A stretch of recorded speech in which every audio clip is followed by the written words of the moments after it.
శ్రీ మహాగణాధిపతే నమః. శ్రీ గురుభ్యో నమః.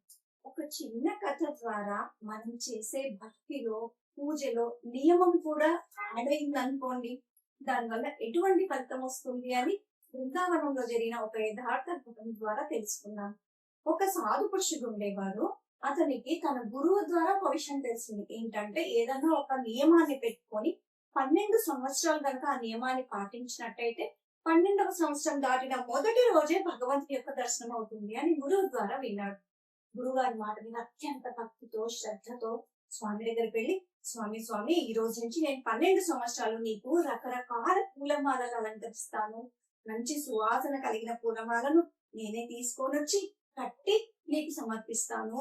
12 సంవత్సరాల 1వ రోజు నువ్వు నాకు దర్శనం ఇవ్వాలి అని దండం పెట్టుకొని భక్తితో ఉండేవాడు. 12 సంవత్సరాలు గురు భక్తి కలిగి, స్వామి మీద భక్తి కలిగి, నమ్మకంతో 12 సంవత్సరాలు సమర్పించాడు పూలమాలను.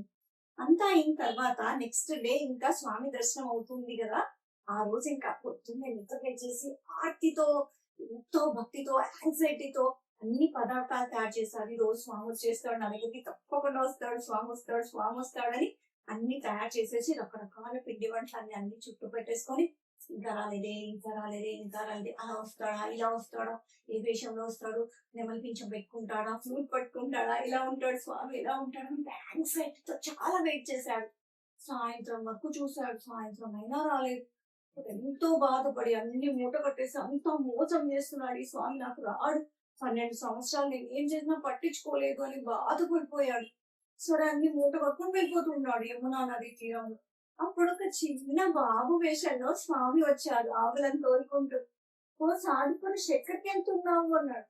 నేను యమునా తీరంలో అలా వెళ్ళిపోతున్నాను, నా కృష్ణుడు నీ నమ్మకం పోయింది, అసలు రాడు అతను, ఎంత చేసినా పట్టించుకోడు, నా భక్తి వృధా, నా మానలు వృధా అని బాధపడ్డాడు. అవునా, అయ్యో అలా చేశాడా, అట్లాంటి వాడు కాదే భగవంతుడు, మరి ఎందుకు ఇలా చేసింటాడబ్బా అని తనే క్వశ్చన్ చేసి, సరే కానీ ఇక్కడ మంచి పిండి వంటల వాసన వస్తుంది, ఎక్కడి నుంచి వస్తుంది అని అడిగాడు. నా మూటలోనే ఉన్నాయి, కన్నయ్య కోసం చేశాను అన్నాడు. అవునా, నాకు ఆకలిస్తుంది, నాకు పెడతావా అన్నాడు. తప్పకుండా, నువ్వన్నా తిను, కూర్చో అని చెప్పి ఒక్కొక్క స్వీట్ తినిపించాడు. కృష్ణుడు ప్రేమతో తిన్నాడు. కానీ అది ఎలా అతను కృష్ణుడు అని కనిపెట్టాడు అనేది నెక్స్ట్ పార్ట్ లో కనుక్కుందాం. జయ శ్రీరామ్.